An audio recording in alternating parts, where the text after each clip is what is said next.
Do you spend a ton of time training your SDRs only to find that they make the same mistake over and over again, take months to ramp, and have trouble making quota? Yoda AI by RingDNA delivers AI-powered conversation guidance so that every rep can sell like your top performer. In real time, deliver talking points that help reps overcome sales objections, stay on message, and beat the competition. You'll never have to endlessly repeat sales advice to reps again. It's easy to set up, easy to customize, and comes with out-of-the-box coaching best practices. Turn your team into a revenue-driving machine today with Yoda AI by RingDNA. To learn more, visit ringdna.com/Yoda. That's ringdna.com/YODA.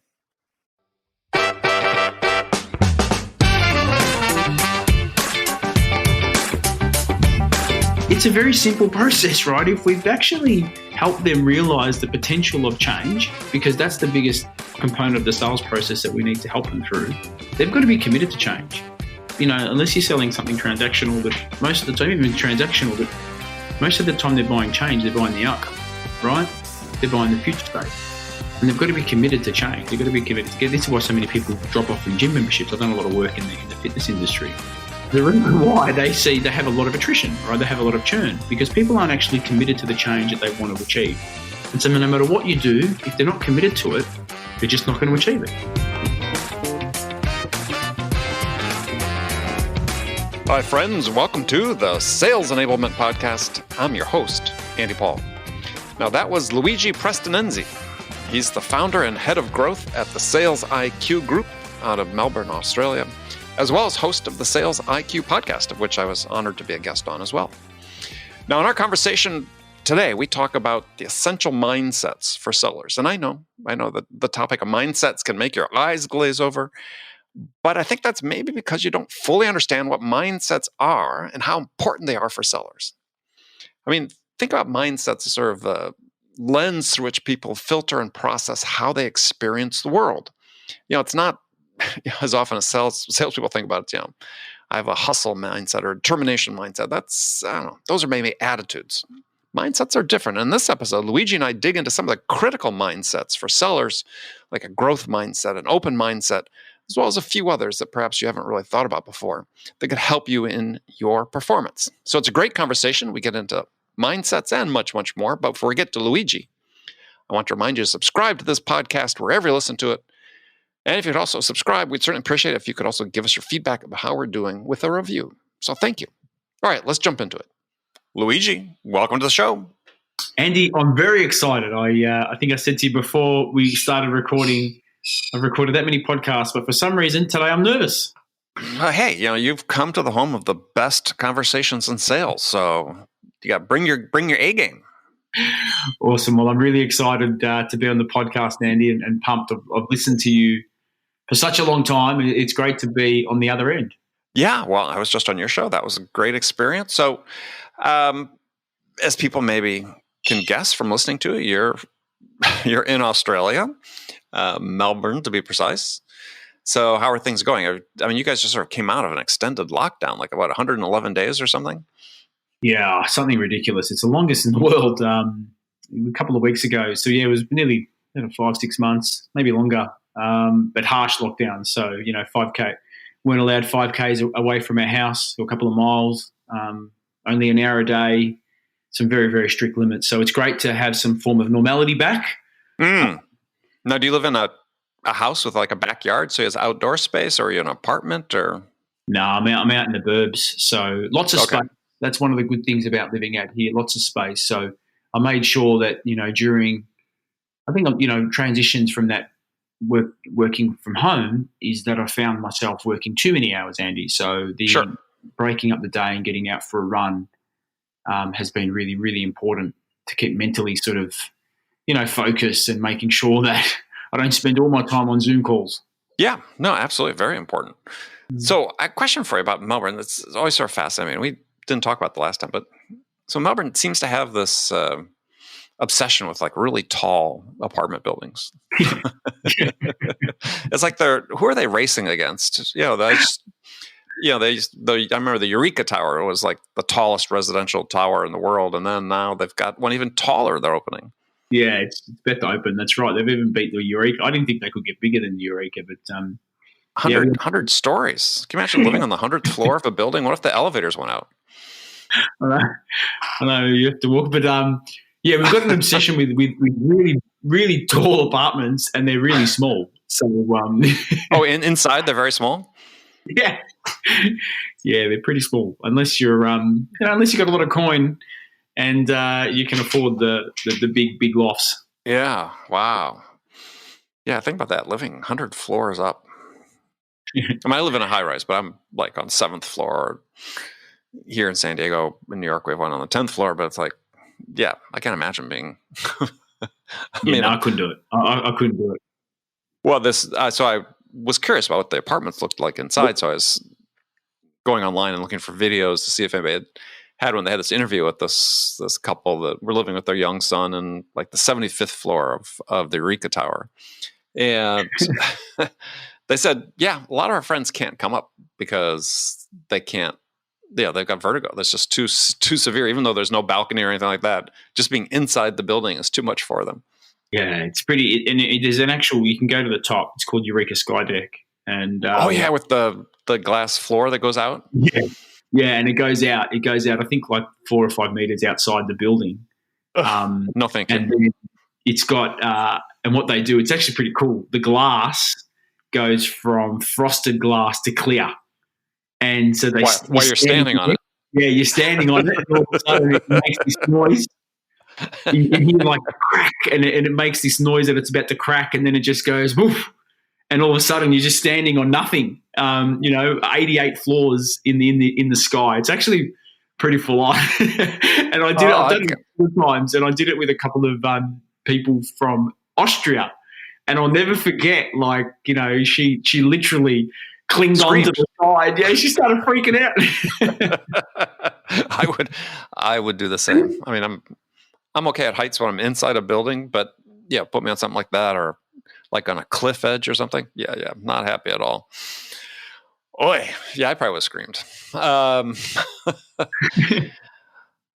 All right, so one of the things we were going to talk about is mindset and the importance of mindset in sales.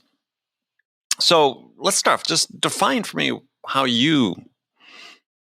you consider a mindset to be. Yeah, I think you can look at it in a couple of different aspects, but I think with anything we do in life, mindset plays a crucial role. There's a great book that I read by Dr. Carol Dweck called Mindset. Mindset, right? Yep. Incredible book. Talks about the fixed versus growth mindset. And I think with everything, we can often look at things, based on our, previous experiences, and that can impact the way we look at things. And one of the things I loved about my son, Andy, when he was 4 or 5 years old, he's always had this incredible desire to be a footballer. He wants to be a professional footballer. And, from a really early age, he had this thirst and energy for life. Some would say he had ADD, very energetic, jumping around, incredibly energetic. And, I'll never forget, he was lining up for school, and I can remember it like yesterday. And I went to pick him up from school, and you had all the kids, like all the preps lined up, right?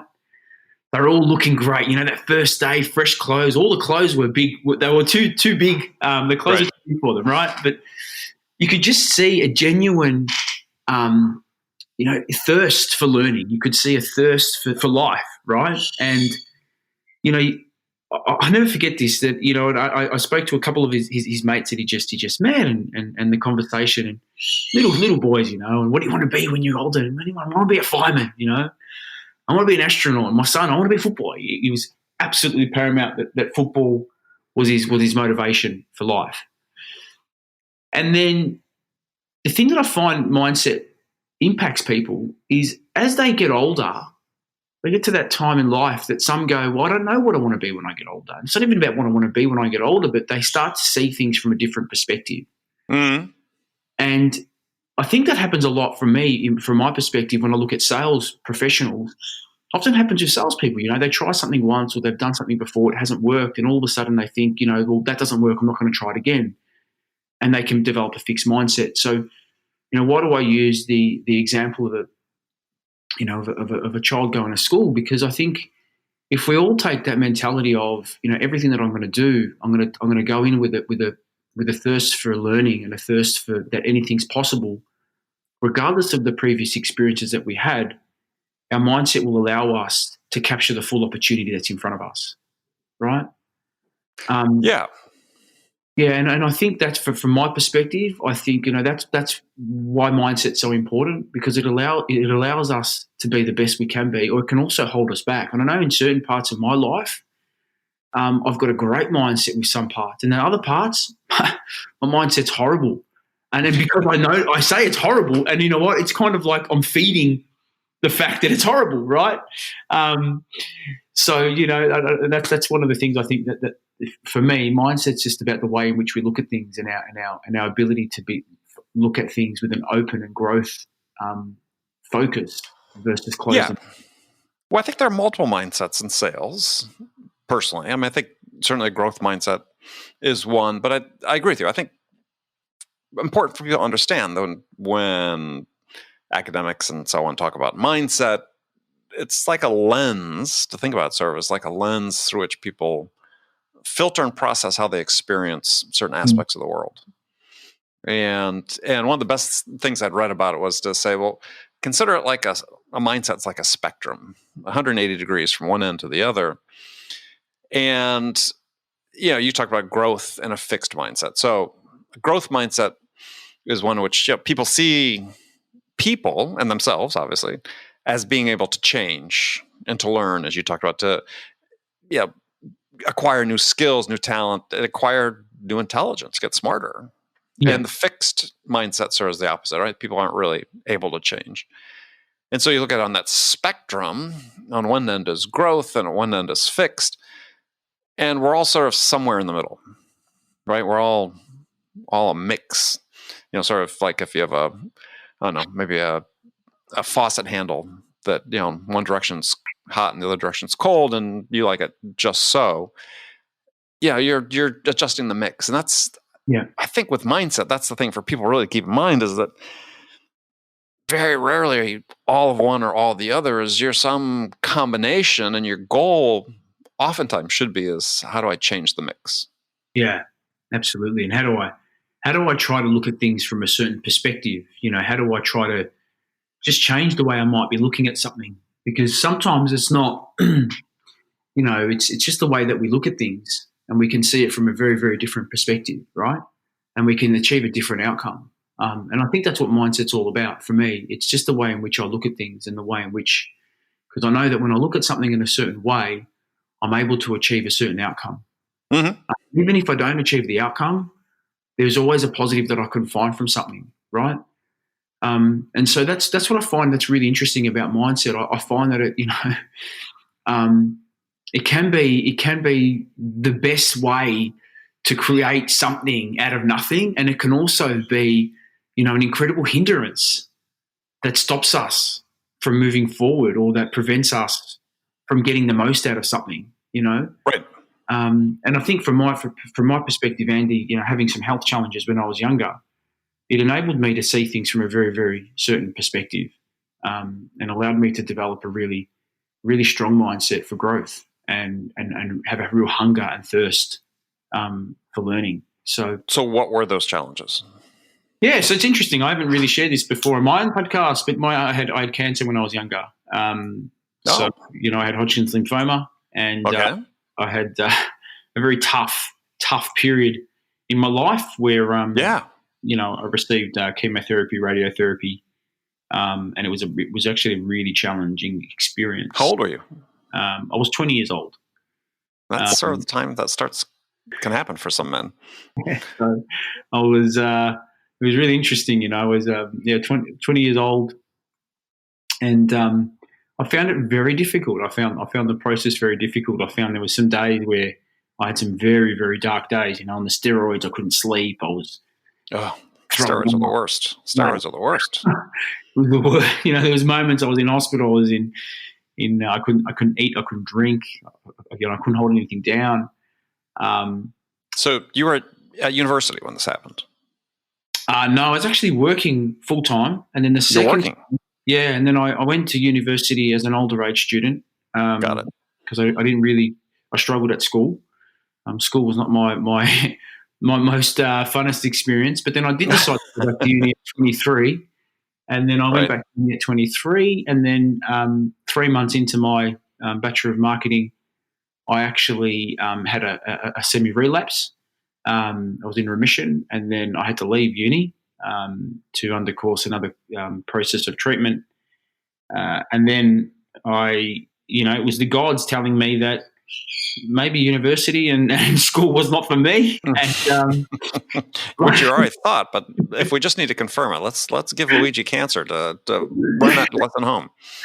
Yeah, and so luckily that I was always in sales. It was my first job out of school. I'd done some really cool things in contact centers. When I say cool, I was just good on the phone. I was good at converting. I was good at calling. So I just fell back into a role back in sales, and the rest is history. It was probably. Well, but how did you, when you came out of that experience, though? I mean, how did you feel different than when you went in terms let's talk about from a mindset perspective. I mean, here you'd had this huge life-threatening event that took course over a couple of years. Yeah. And so how do you think it changed you for the better? It's a really interesting question, Andy. And I think for me, how did it change me for the better? It created a hunger and thirst just to learn and go out there and do something, right? Because I was held back in some capacity. Mm-hmm. And being held back, it wasn't because of choice, right? I was held back because of an illness, of having cancer. And coming out of that, it was like, wow, now I'm 24, 25, because it really was a number of years that it kind of changed the course of my life. So you sort of feel like maybe you're behind a little bit? Absolutely. I felt big time behind, big time, right? Haven't got the education. What am I going to do? Don't have enough skills. I can sell on the phone, etc. And very different marketplace. The Australian marketplace compared to the US, we view sales very differently, right? How so? Well, to some extent, back in, SDRs today is a cool thing, right? Being an SDR, it's kind of like, wow, being an SDR, the sales, outbound, it's kind of become a really cool thing in sales. But telemarketing, what we used to call it when I was on the phone, when I was 18, it was not a cool thing, right? Intrusive. It was seen as intrusive, entry-level job. You're in sales? You're a telemarketer? And it wasn't seen with the most positive of light, and nor did our profession, the industry, give itself the most positive rep either. Mm-hmm. Mm-hmm. So I always felt behind, but I was good at it. I was actually really good at it, and I think there's a lot to be said if you can learn how to sell on the phone. And actually, like, I know people, there's always a debate of cold calling, but if you can actually learn how to call somebody at home, a consumer, completely unsolicited, and get them onto a conversation and build some element of level of rapport, and then get them to a point of decision, there's a lot to be learned from that process. And it's not just necessarily about learning about how to convert somebody on the phone. There is an element of mindset that you learn, because I can tell you what, there's a lot of rejection that goes on, not objections, not rejection. There is they swear at you, they hang up on you, you do that, you get 50 hang-ups. Yeah. And you build a level of resilience that I think a lot of sales professionals today struggle with, right? And we're told, use LinkedIn, there's all these other channels, but fundamentally there are some basic fundamentals that as a sales professional, if we can develop that foundation, right, that's what we can build a successful career on. And that's why when I look at my career, I think that was a really critical time that at the time I didn't realize how important it was. And then obviously having cancer and being delayed in my career, really created that thirst. And I just wanted to learn, and books were my best friends. Relationship Selling by Jim Cathcart was just an incredible read when I read it back when, 19. the Little Red Book of Selling and the Sales Bible from Jeffrey Gitomer. Right. And then probably one of the best books in my B2B career was Strategic Selling by Miller Hyman. I used that exact book to land my biggest deal at the time, which was nearly $10 million. And it was an awesome book. I still got it. I still reference it. Sure. I still got the highlights. Yeah, well, it's not outdated. I mean, this is so we'll get back to that part. But I think that what you also, though, when you talk about, you had this hunger to learn and so on, but I think that you also had an advantage, I would imagine, over your peers, job peers, not age peers, that were doing similar work at the time, because you clearly must have developed a level of resilience coming through your cancer treatment that no one else had to experience. I mean, I would imagine that was part of what kept you going. Yeah, and it also, what it also allowed me to do? It allowed me to see things from a different perspective, and not just perspective as in, it was like more of an age perspective. So when I was talking to C-levels executives, because that's who I was selling to in my mid-20s, I had a level of life experience that my colleagues at 25, 24 didn't have.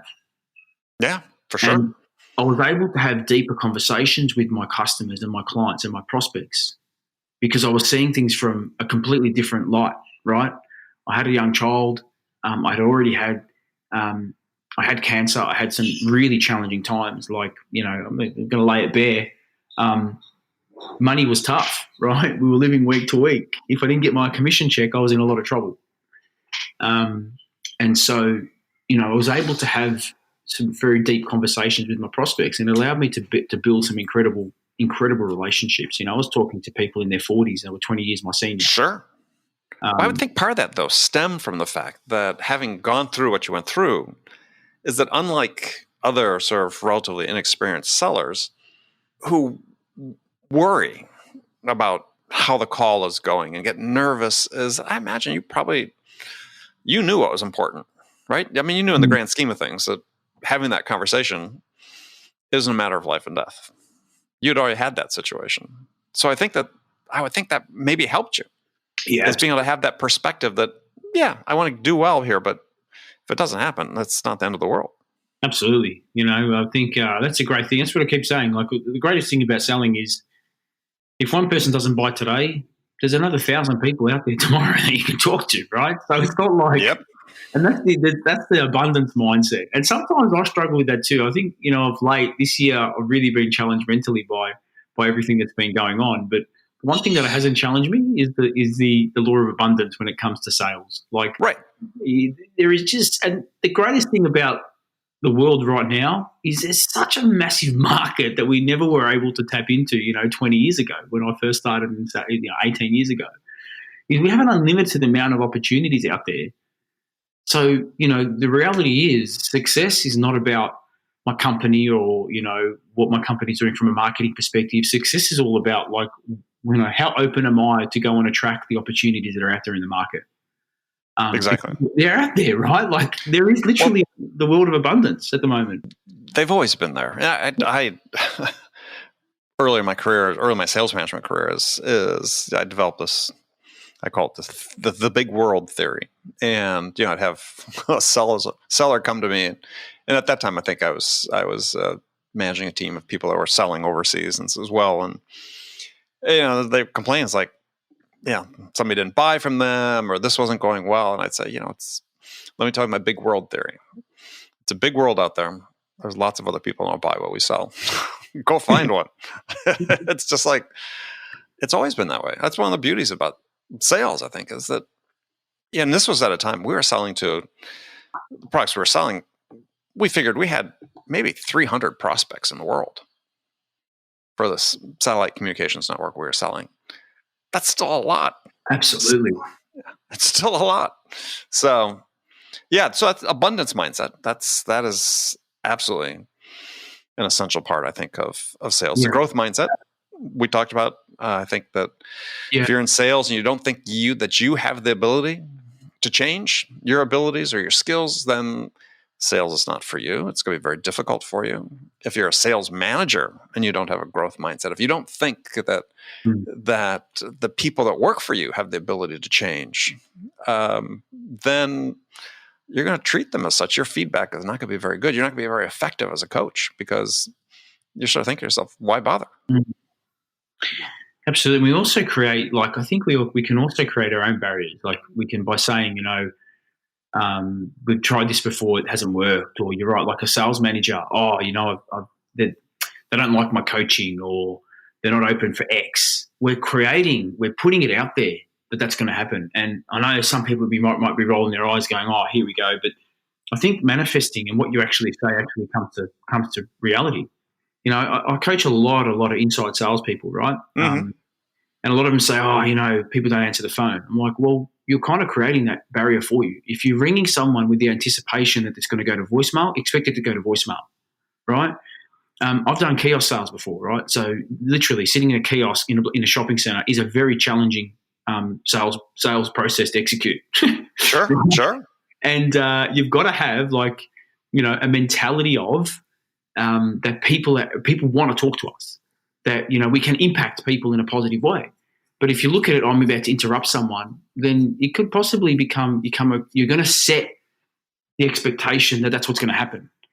And I think, that's probably another element of mindset. And, the stuff that I'm talking about is not, stuff that I've created, Andy. It's from the books. Like you look at some of the books like, Og Mandino, the greatest salesman in the world, and Napoleon Hill and Jim Rohn and Earl Nightingale. I mean, these are some concepts that they've talked about, Paul J. Meyer, for over 100 years, right? Close to Og Mandino for sure. Yeah, there's some stuff out there that they talked about that is probably even more relevant today than what it was back then, right? And I think you're right. There is a whole range of different mindset elements of mindset that we can take into different parts of our roles, whether it being sales or management or coaching. Or marketing. Well, another example, I think, for sellers is this idea of an open mindset versus a closed mindset. So an open mindset are people who are open to the ideas of others, sort of focusing on finding the truth. Maybe this is really the learning mindset to some degrees. This is where the learn it all comes. But they also have some humility, because if you've got an open mindset, since you're open to the ideas of others, you're willing to accept the idea that you could possibly be wrong. Where the closed mindset, I think, is a huge problem in sales, is because it's sellers that think they sort of know it all, or maybe they're overly scripted, which is another version of sort of thinking, I know it all, because they're not interested in exploring beyond the sort of set list of questions or whatever that they do. So I think this idea of open versus closed mindset is another one that's very prevalent in sales and worth thinking about. Absolutely. And you know what? We've also got to recognize, I think, as an industry, we've actually kind of created a bit of a closed mindset with our buyers. Some of the behaviors that we've exhibited as an industry have created that barrier between buyers and the sellers. There's still a lot of data out there about the lack of trust between buyers and sellers. Sure. And I think, that's probably the key mindset that we need to be taking in as a sales professional. What are those characteristics and behaviors that we need to exhibit with our prospects and our customers? What is our charter from a selling perspective? How are we going to elevate the position? That's a huge question. So what is the charter of a salesperson? It's a really good one. I think, there are certain characteristics and behaviors that we need to exhibit across a couple of different things. And I look at it from, relationships are fundamental, and I know that can be debated right now, but relationships are key. That speed to trust component. If they don't trust us, they're not going to share anything with us, right? So trust is absolutely key. And how do we do that? We've got to have a focus on relationships and building rapport with our prospects, and then looking at how do we actually create value for them, and what are we prepared to give to them without any expectation of return, right? And so, you do it with all your content. You give it so much, and Ring DNA, there's so much content available that can help people regardless whether they buy from you or not, right? Yeah. And that's paramount, because you're giving stuff, you're helping people with no expectation of return. And then the third element is looking at the partnering for success.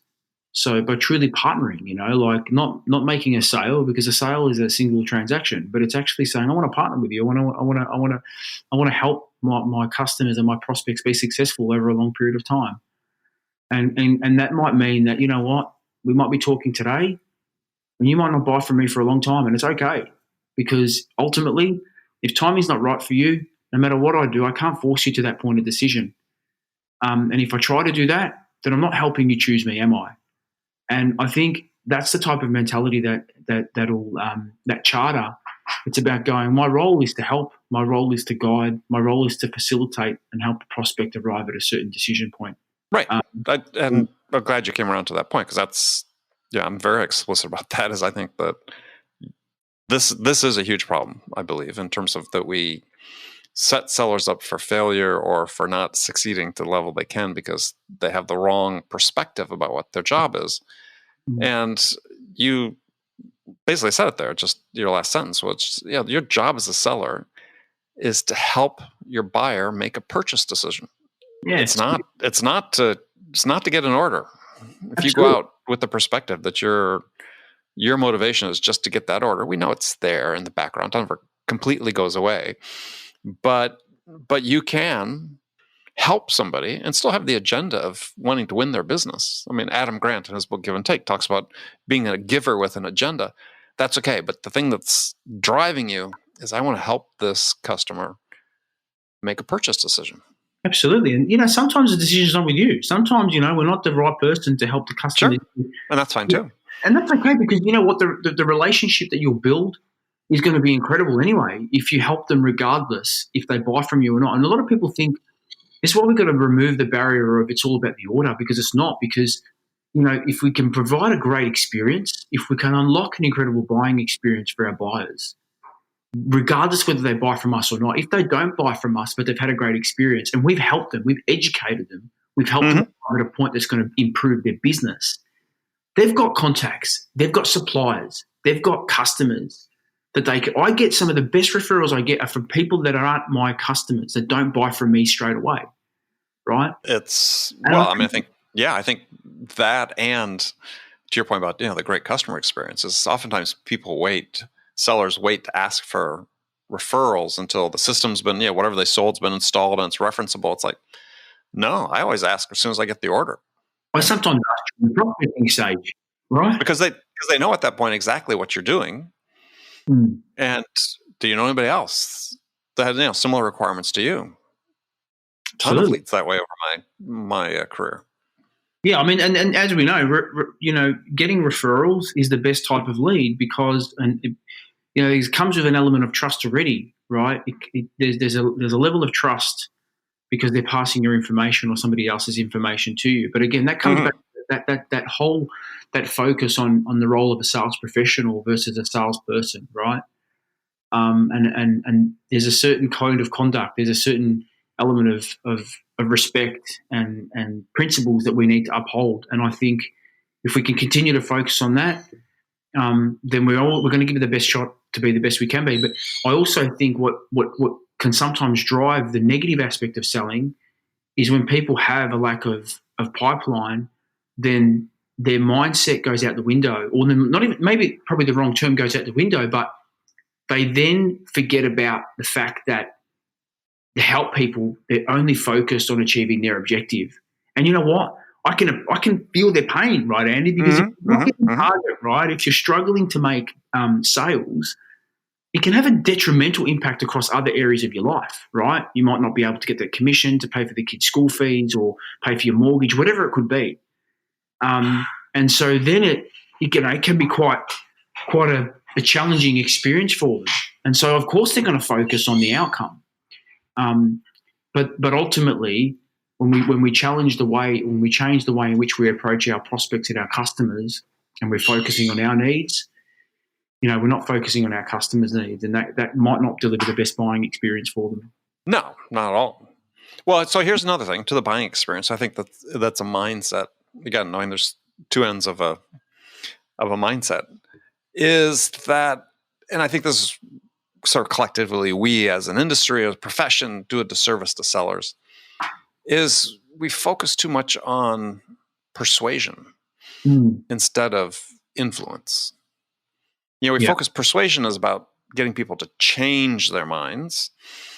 Influence is about helping them make up their minds. And I think as a seller, you want to be in a position of helping the customer make up their minds about how they want to solve their problem and how they want to achieve their desired business outcomes. And if you're focusing on persuading them in that environment, then you're just focused on you and what you're selling, not them and their problem. And I think this is one of the biggest things that sellers are confronting, that they don't know about it, but it's a problem. Is they're trained, hey, we're going to train you how to persuade people to want to buy your product. And then you see books like Catalyst by Jonah Berger that was published earlier this year that talks about, research shows very distinctly that everybody has a built-in resistance to persuasion. So isn't it funny that as an industry, we spend billions of dollars a year training people how to persuade, which is the one behavior that every single one of our buyers hates. So how are we helping? Yeah, and you're so spot on, right? Because when you ask people, when you go into a crowded room and you say, right, who likes to be sold to? There's not a lot of people that put their hand up, right? But who likes to buy? And a lot of people say, well, I like to buy, right? And I get you actually spot on. Like, I shouldn't have to persuade you.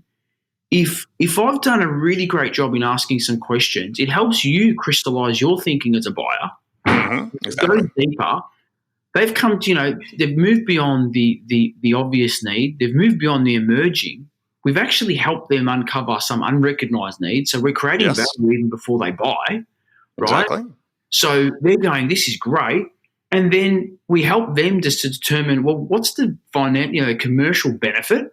Well, the commercial benefit's higher than what I'm going to pay. So the actual outcome is there. And we're facilitating them to say, well, and this is what I love about The Perfect Close from James Muir, because it's seeking them to say, does it make sense for us to move forward? And it's a very simple process, right? If we've actually helped them realize the potential of change, because that's the biggest, component of the sales process that we need to help them through, they've got to be committed to change. Because they're not, unless you're selling something transactional, but most of the time, even transactional, but most of the time they're buying change, they're buying the outcome, right? They're buying the future state. And they've got to be committed to change. They've got to be committed to get. This is why so many people drop off from gym memberships. I've done a lot of work in the fitness industry, and the reason why they have a lot of attrition, right? They have a lot of churn because people aren't actually committed to the change that they want to achieve. And so, no matter what you do, if they're not committed to it, they're just not going to achieve it. So, that's why I don't. I had this conversation with somebody earlier today. Closing techniques, like why should we be using closing techniques? To get a person to make a decision, if there's a business case there that's compelling for them to take action. And if the business case is not compelling, then we haven't done a good enough job helping them realize the potential of the decision they're about to make. And that's on us. That's not on them. Yeah. Well, I think I've another way that I look at it, and I've looked at this way throughout my entire career, and it's interesting that subsequently I've read research that sort of substantiates this, is that buyers really basically have two motions they go through in buying. I mean, there's a lot of minor steps in this, but basically two motions. First motion is, how are we going to solve our problem? And the second motion is, who are we going to solve it with? This first motion, the how phase, culminates in a choice. The buyer always makes a choice. They formulate options. We do this in every decision we make in our lives. We formulate options for how we can, for that decision. Could be to solve a problem, could be where we're going to go. And then we choose the option that we think would be best for us to accomplish our objective, whatever that is. Yeah. Well, that's what happens with customers. Our customers is, to your point earlier, if you're doing a good job, you're engaged at the point, what you do is you help them define what their problem is they're trying to solve. You help them come to a better understanding of that. That's value. Yeah. They then formulate some options for how to solve their problem based on what they've learned so far. They then choose the option that makes the best sense for them. Now, oftentimes when they do that, the customer does that, makes that choice, is they then put it in an RFP and put it out to multiple vendors and say, please bid on this. And that's when you have an RFP that you look at and it's like, oh, Yeah, this has Luigi written all over it. Absolutely. Yeah. And that's what you want to accomplish. That's sales, is you want to be the choice. Absolutely. You want to be the chosen option. And then this whole idea about closing and to your point about the business case, the customer does the business case before they choose the option. Yep. And that step from being them deciding how they want to solve it to who they want to solve it with, if you're completely persuasion oriented in your mindset, you're not engaging with the buyers oftentimes till they're deciding on a vendor. Correct. That's too late. They've already decided how they want to solve the problem, and it ain't you. Yeah. And the other thing that you've put there, right, the collaboration component, I think we often forget about this, and this is the mindset. We're going to go back a step, right, because you just mentioned something, if they go to RFP. Now, if you're a sales professional and you've conducted the relevant research, you'll know if the company has a procurement policy that says anything over X needs to go to market, right? You'll know that by the research that you've done, okay? Mm-hmm. And if you don't know that, and then you've done all this work and they go to RFP, then you're not preparing yourself for success, right? Because through that collaboration process, you would have learned exactly what their buying process looks like. Sure. And, and so I think we often, again, we think, yeah, I'm persuading. If I'm persuading, I'm not collaborating, right? And collaboration is key. It's not about me selling to you. It's me sitting side by side and designing an outcome that's going to help you achieve your goals. And we're doing it together because we're a partner. And that's right. that's one of the characteristics of a sales professional, that we're partnering for success. And that means we're going to sit side by side and we're going to co-create this incredible opportunity that's going to help you achieve your objections. And I'm going to help crystallize. And I'm not just going to, tell you what you want to hear, but I'm going to challenge to some respect and provide insight and value, and share some things that you might not be aware of, because I have that level of expertise as well, right? And I think that's a completely different mindset to that one. I'm here to persuade you and put the pen down on the paper and say, Benjamin Franklin. Press hard. There's 3 copies. Yeah. Which one do you want to take? I think that sort of stuff there, and it still happens. I'm perplexed that these sort of techniques are still happening every day. Because they're taught widely. The vast majority of salespeople still act this way. And I said that's the disservice that we do to them by not giving them the right perspectives. Because, we train people up on skills every day, and we have industries that are pretty good at that. But if the skills aren't applied with the right perspective, if you don't have the right heading on your compass, you're going to end up off the mark. And people really need to understand, as sellers, really need to understand what they're trying to accomplish, and they want the buyer to choose them as the solution to their problem. And then it happens all the time. They go through competitive buying situations or multiple vendors. Whether you call it an RFP, a final specification, a requirements document, one always exists. Mm. But Absolutely. did you influence the composition of that? And if you're too late to the game because you're just focused on trying to get an order, you're always going to be fighting for second place. That's right. And that's where, again, I go back and say, look, the discovery element of the sales process is always the heart of it, right? Because that's where we really understand, I love to ask, past-based questions, because it can help. What type of questions? Asking questions about the past. The past, okay, yeah. Because it helps you determine, people go, BANT and all those sort of techniques, and, are you the decision maker? And personally, I answer those questions, right? But understanding how they've purchased previously it provides an indication of how they'll purchase in the future and how they purchase. Mm-hmm. That allows me to really understand about the different stakeholders that are required, and then help them really. And that's, go back to that strategic selling book from Miller Hyman, right? Knowing the buying hierarchy, having your appraisal summary set out, knowing the org chart, knowing who's required to help, bring this solution to a point of outcome. And the other thing, Gartner, I think, says, what is it, 7 to 9 or 7 to 11 buyers in every sales process now, right? Yeah. Well, I think I think they suffer from stakeholder inflation, but yes. It's a good one, stakeholder. I like that. Yeah, because yes, undoubtedly there are more stakeholders involved in decisions, but this number jumps by leaps and bounds nearly every year, which is not really what's happening. Yeah. But the basic lesson is the truth, that more people are involved in decisions because, there's more people involved in certain disciplines within companies that have the expertise. But Yeah. yes, you got to know who the stakeholders are.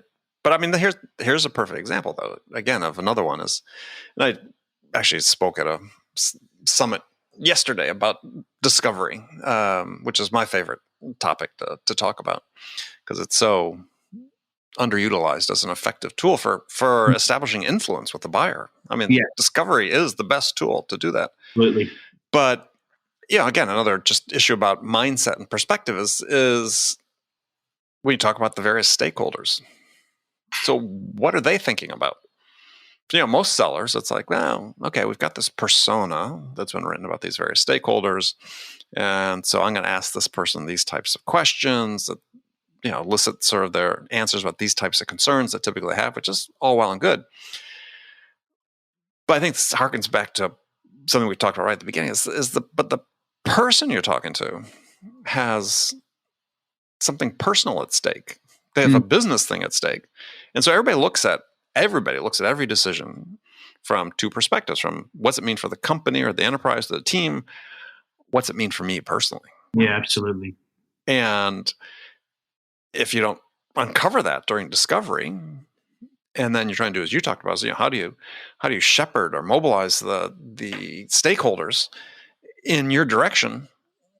If you haven't bothered to ask those questions, do you think it's not important? Yeah, that's problematic. But what you're sharing with us, Andy, is a 2-day training program cannot enable you to know this sort of stuff, right? Or a 2-week induction does not enable somebody to learn this stuff. This is experience. This is about somebody like yourself and myself who's taken the time to be deliberate with how we develop our skills. And through experience, we've been able to understand this stuff. And, you look at a doctor. I mean, what does a doctor do before they go from, they've got to do 6-8 years of education, and they've got to do an internship before they can actually start to, the process is a long process, right? Mm-hmm. Yes. But we expect sellers and go, okay, come and, do a 2-week induction, and then we'll do a training program, and here's the personas, and maybe here's a playbook, and off you go. And we'll give you our most expensive capital, which is our customers, to deal with, right? Mm-hmm. And just go, we'll do a sales kickoff once a year, right? That'll fix the problem. But we don't actually respect that it takes time, and it takes a constant focus, and it takes experience as well. And this is where coaches and leaders are absolutely crucial in the process, because we're there to help guide our sellers through this process as well. Yeah, we're there to help guide, and because we've been there, we've seen it before. But that's where I go. Like, this is why I love the art of selling, is because no matter how good you get, there's always another 1% of learning that you can go through, right? You've always got another opportunity to enhance the process. You've always got something that you might not have considered. Right, I've absolutely loved the last couple of years. For me, I'm like you, Andy, that the discovery is the most important part of the process. Most of the biggest projects I've done, the biggest training project I sold was nearly $20 million in Australia and New Zealand, training over 4,000 people. And it was an unbudgeted investment. They did not have the P&L for it. They didn't have it in their budget. And so, that's why BANT is one of the most challenging, for me, methodologies, because the biggest programs I've put together were never budgeted for. We always have to go and seek. But that's always the case. That's why BANT is such a myth, is that, and there was a study done on this, it came out sometime in the last 7 years, 6-7 years, something like that, that said that, only like 21% of sort of, I don't know if this was specifically IT, but sort of major capital expenditures were specifically budgeted at the beginning of the year. Yep. Because somebody came, like you, and built a connection with somebody, established some credibility and trust, and then started asking them questions about what the challenges were, what they wanted to accomplish, and built a business case around it that made it compelling enough to say, yeah, let's do it. And when you got something like that, they always have the money. This is something that I think most salespeople don't understand is when you make that happen, your customers always find the money. Yeah, it's funny. I've got one of my old clients from 10 years ago, News Corp. Obviously big conglomerate as well, right? Did a big project for them, and the executive general manager, who's become one of my closest mates, we actually ran the Chicago Marathon together in 2013. But one of the things that he taught me from that C-level perspective is, of how he built the business case internally and how he would then put in the buyback, because he would, incredible investment in capital for print machines, Sure. huge investment. And he would have to do like a 3 to 5 year business case to demonstrate, hey, this is what the buyback's going to be over a period of time. And that stuck with me quite early. I'm like, well, that should relate. That's how the business is making these decisions. And sometimes they don't know how to buy the solutions that we sell, right? Rarely, right. So we have to also help guide them and help them shape, because many people don't buy the things that we sell. Many people don't buy CRMs, every month or every year. And they don't. They don't have a process for it. Yeah, correct. So how do they need to go through that? Maybe they need a bit of education. Maybe we need to share with them what the process looks like for others and the journey they went on, and what they need to consider, and some of the challenges they might see when they go through the implementation, so that we can make them aware about that before they even go down this path of making the decision. So I think there's a whole element, but again, taking it back to what I said earlier, Andy, is this is not something that, and this is having that attitude and that mindset of being the apprentice, is tackling sales every single day with a mindset that I have so much to learn today, that regardless what happens, if people buy from me or they don't, I'm going to win at the end of the day, because I'm going to take away incredible learning from every sales interactions I have. Now, does that happen to me every day? No. There are some days where stuff goes wrong and I'm blaming the world, right? And I don't find the opportunity in it. And that's why, for me, the focus every day that I try to have is to say, okay, it doesn't matter what goes on, I'm really going to try to get the positive out of these sales interactions. And if I don't, I need to go back a step and say, well, why didn't I take the opportunity of learning from that particular example? And Kian McLaughlin, I think you've had Kian McLaughlin on your... Oh, yeah, I like Kian. Love Kian, right? I had the privilege of working with Kian on some pretty cool things. And his whole premise of win-loss, right? There's a real learning in every single aspect of the sales process. Yep. And I think, anyone listening to your episode today, the one thing that I'd like them to take away from this is, having that mindset of an apprentice, of always be learning, and that no matter what happens, if we take that mentality and that attitude in, we're going to be better today than we were yesterday. And if we can get better each day, then we have a great opportunity to achieving what we want to achieve in our sales career. Love it. All right. Well, that's a good way to end the conversation. Thank you for wrapping up so neatly. So Luigi, if people want to connect with you, how should they do that? Yeah, so I try to be active on LinkedIn. Luigi Prestinenzi. I know it's a mouthful, but Prestinenzi. Yes, so big AC Milan fan, and we won't go down. I was going to say, if you want to capture Luigi's attention, talk soccer. But I've got my own podcast, the Sales IQ podcast, which I'm really passionate about, and I've learned so much in that journey. It's actually helped me be a better sales pro. So please find me there on LinkedIn, and that's probably the two best places to engage with me. Perfect. All right. Well, Luigi, as always, a pleasure to talk with you. Mate, Andy, absolute pleasure. Thanks again for having me on. And also, Andy, thanks for the contribution that you make to our industry and our community, mate. Oh, appreciate it. Thank you very much. It's my pleasure. I tell people, doing things like this podcast are ultimately very selfish endeavors, because, I get to talk to really smart people like you, and we've done close to 900 episodes. And so I've talked to almost 1,000 really smart people and learned a ton. So, make sure you listen to Luigi's podcast, and we'll look forward to having you back on this one. Thanks so much, Andy. Okay, friends, that's it for this episode. First of all, I want to thank you for taking the time to listen. I'm so grateful for your support of the show. And I want to thank my guest, Luigi Prestinenzi, for sharing his insights with us today. If you enjoyed this episode, please subscribe to this podcast, Sales Enablement with Andy Paul, on iTunes, Spotify, or wherever you listen to podcasts. You can also leave us a rating or a review and let us know how we're doing. Well, we'd appreciate it. You can do all that on your phone in less than a minute as soon as this episode is over. So thank you for your help. And thank you so much for investing your time with me today. Until next time, I'm your host, Andy Paul. Good selling, everyone.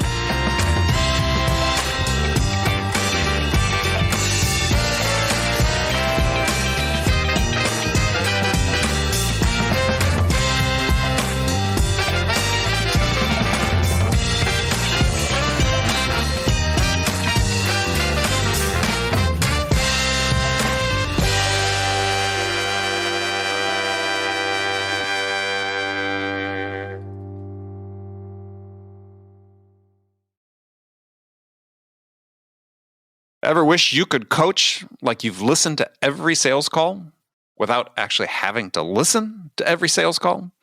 Conversation AI from RingDNA uses the power of artificial intelligence to help busy sales managers know exactly where to focus their coaching efforts. Learn which talking points are working and which are falling flat, ramp new reps faster, and help your entire team master the art of conversation. Unlock your team's full potential with the power of AI. Learn more at ringdna.com/CAI. That's ringdna.com/CAI.